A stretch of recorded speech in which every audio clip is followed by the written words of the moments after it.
안녕하세요, 웅순입니다. 오미크론 확진이 광범위하게 발생하고 있습니다. 앞으로 2~3개월간 폭발적인 확진자 발생을 경험하게 될 것 같다며 예측 모델을 보면 6~7일 정도 돼야 오미크론 유행이 마무리될 것이라고 말했다. 10만 명에서 15만 명 정도 확진자가 매일 나오는 상황이 1~2개월가량 지속돼야 유행이 정점을 지날 것이라는 전망이다. 오미크론 대유행을 거치고 나면 면역을 가진 인구 비율이 높아지면서 유행의 폭과 중환자 발생률이 더 낮아질 것이라고 예측했다. 지금과 같은 큰 유행을 경험할 가능성은 확률적으로 적어진다고 본다고 말했다. 또 다른 변이가 발생할 가능성에 대해서는 변이가 발생하는 상황을 보면 전파력이 강해질 수는 있겠지만 치명률이 강해지는 방향으로 가지는 않을 것 같다고 했다. 이와 관련하여 금일 대상승을 이끈 종목은 대부분 코로나 관련주입니다. 진단키트 관련주인 SD바이오센서는 상한가를 기록, 그 외에 많은 종목들이 강한 모습을 보여주었습니다. 코로나 검사를 받기 위해 선별진료소를 가보신 분들이라면 이러한 진단키트주의 강세를 실감하실 것입니다. 명절 연휴의 여파로 그야말로 대기줄이 어마어마하게 깁니다. 금일부터 전국 모든 선별진료소에서 자가검사 키트를 활용해 우선적으로 진단해야 하기 때문에 검사 키트에 대한 수요가 대단히 높아졌습니다. 확진자 또한 2만 명을 돌파하여 백신 및 치료제 등 코로나 관련된 종목이 강할 수밖에 없는 상황입니다. 앞으로 2~3개월간 폭발적으로 확진자가 발생하게 되면 10만 명도 넘을 것이라는 게 전문가들의 예측입니다. 한편으로는 종식으로 가는 과정을 겪어내야 할 일이지만 10만이라는 확진자 수는 아무래도 걱정이 많이 되기는 합니다. 현재와 같은 분위기가 심화되면 당연히 키트주뿐만 아니라 백신 및 치료제 관련주도 강세를 보일 수밖에 없습니다. 금일 넥사가 11% 상승의 강력한 모습을 보인 것이 이와 같은 이유라 할 수 있습니다. 금일 HBS 그룹주 시황은 다음과 같습니다.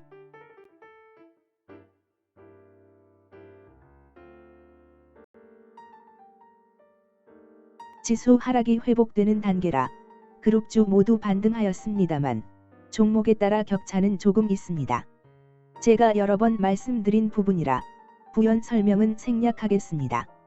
어제 영상을 통해 언급한 것도 있고 하니 이미 많은 이웃분들께서 이해하고 계실 것입니다. 어렵게 생각할 것 없이 그동안 가장 많이 눌린 용수철이 가장 높게 튀어오른 것입니다.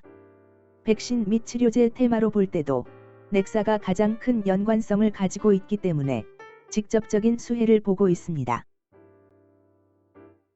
넥사의 바닥을 4,000원으로 잡고 분석하는 일부 시각에 대해 한마디만 더 하자면 4,000원 당시 넥사는 회사 채취 및 소소한 사업 정도의 기업밖에 되지 않았습니다. 지금의 넥사를 있게 해준 것은 나노젠과의 지분관계 덕분이기 때문에 나노젠이 유명세를 탄 1차 대상승 후 바닥을 다진 지점이 현 넥사의 바닥 가격이라 할 수 있을 것입니다. 해당 가격은 약 12,000원 정도가 됩니다.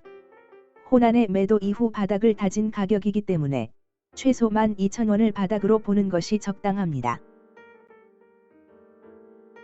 나노젠의 재료가 지금과 달리 죽어버린다면 바닥까지도 하락이 가능하겠지요.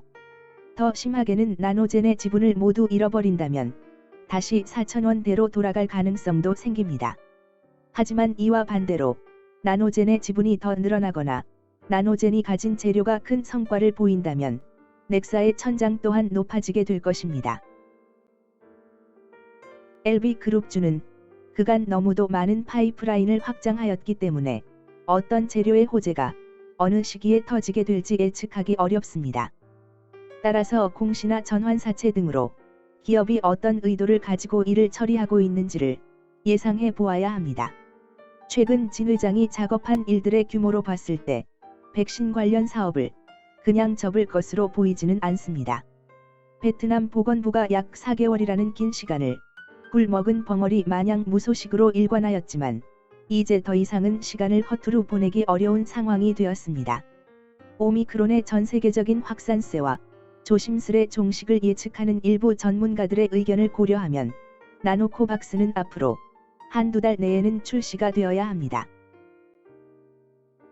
제가 2월 중순을 예상하고 말씀드린 것이 작년 12월의 포스팅 내용입니다. HBS가 가진 기타 다른 파이프라인이 아닌 백신 관련 카드를 먼저 활용할 계획이라면 반드시 2월 안에는 나노코박스가 출시될 것입니다. 출시 이후의 파급력은 금일 시황과 크게 다르지 않습니다. 넥사, 단디, 엘제, 엘생, LB 순입니다. 당연히 나노젠 관련 순입니다. 반면 리보세라닙의 경우 LB가 우선일 수 있습니다. 다만 NDA는 제출 후 최종 승인까지 약 1년의 기간이 소요됩니다. 메지온의 사례로 봤을 때 NDA 제출 후에도 얼마든지 공매가 가능하고 주가가 요동치는 경향이 있기 때문에 반드시 상승만 한다고 낙관할 수 없습니다. 리보세라닙이든 나노코박스든 공매도의 횡포에서 벗어나려면 매출이 빨리 찍히는 것이 중요합니다.